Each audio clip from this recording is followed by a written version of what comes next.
I think the biggest positive answer in terms of being a composer is like throughout all that schooling, I had the opportunity to compose, to actually do that and have the resources like, musicians that you can call up and say, hey, can you help me with this? Do you want to play my piece? Especially undergrad and at MSM is very, you had to put it together yourself and like meet musicians and actually put your own concerts on, and just that time and freedom to do that and explore being a composer, and be able to, and can I swear on this, be able to fuck up. Yeah, you can swear. Yeah, I fucked up a lot, be able to make so many mistakes being a composer throughout all that time, like, because you're in school and that's like kind of that's why you're there, is to do that and like to soak in also from like your colleagues and your friends, and you can't do that in real life, is to like have that amount of time and those opportunities and just their resources, even like just the other day being able to use the music studio at the Columbia Music, the CMC, the Columbia Music Center. Columbia Music. The Computer Music Center. Oh God, yeah, it's terrible.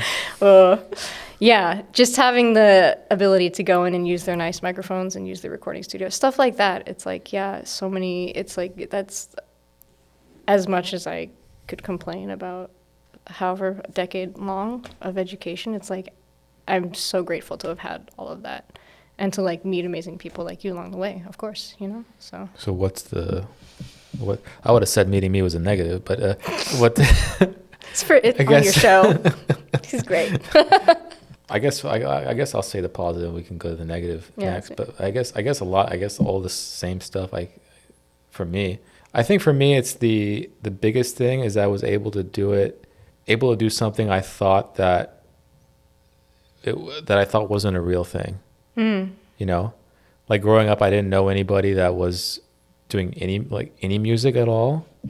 Everyone in my family is like a businessman or a doctor or lawyer, or I have an engineer uncle. I have another uncle that used to own a grocery store, and the list goes on and on. It's all like stuff that sounds like a normal job. So I think for me, it's wow. I can't believe I spent like the last 20 years of my life doing like something that seems like magic. Yeah. I think that's the thing. If I was really to distill it down, like this entire time I could have easily been in med school or something like that. I was a pre-med for like my first day in college. Yeah. Oh my gosh. So I could have easily done that. And then this entire time I would probably wondering like, what if I did music instead? So I think that's it right there. That at least I was able to try. Yeah. Well, and succeed. Well, I mean, but like I was saying before, the success, I think now it's like, you can be successful, fine, but like some people are miserable and successful. I know people like that, and I think people like that. Yeah. So I don't think that's enough. Like that's not enough for me anymore. Yeah. If that makes sense. So. Yeah. What's the negative? What's the juicy negative? The shit list. Yeah, no. I think maybe just a little about what we've already talked about. Sort of when you've been doing something so specialized for so long, you start to feel, and it's, of course, all in my head probably, you do start to feel a little bit like societally, is it okay to do something else? Or like, the pressures from people like, what are you doing? Where are you going to get a professorship? And it's like, what if I don't want that? I don't know. Like, when you've been doing something for so long, especially when you especially when it gets that specialized, you start to feel a little out of place. You deviate from sort of the normal path. Yeah. And also part of that too is that you are surrounded by only those specialized people at some point. So I would say it's important to keep branching out of the bubble. Yeah. Yeah. So that, the older you got, the more you progress in the program or any of these programs, the more you realize, it's going to take effort to get out of this. Yeah. If you want to get out of it. Yeah. Effort and sort of just a little bit of like, just listening to yourself, I think, and believing in yourself, believing that what you want to do is what you want to do.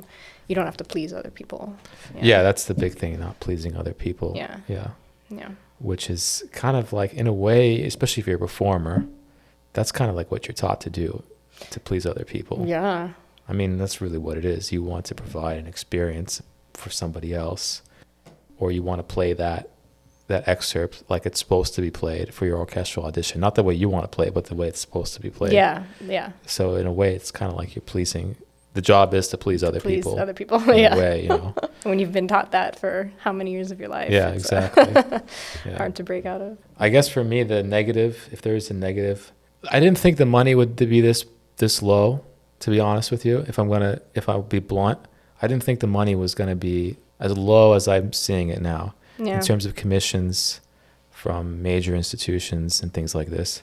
I thought it would be, once you get to some sort of level that, especially when you start to get in your 30s, like people have families, people are getting married, people, they're trying to start their life. They're not in school anymore where you can kind of get away with. Yeah. I didn't realize that it kind of just keeps going like that.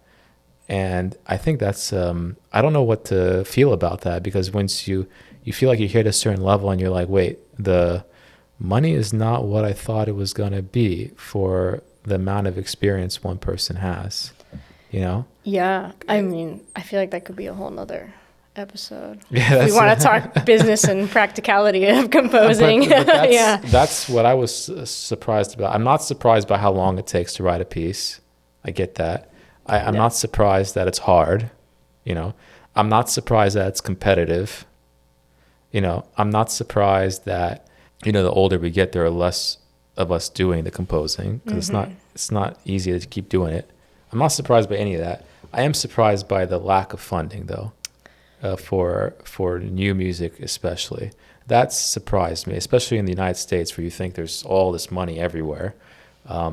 That has surprised me more than anything else. That being said, I don't know if that would have changed if I knew that. When I started, I think I wouldn't care. No, you probably wouldn't have cared. I'm going to figure out a way. You would have you're figuring it out. You would have figured it out.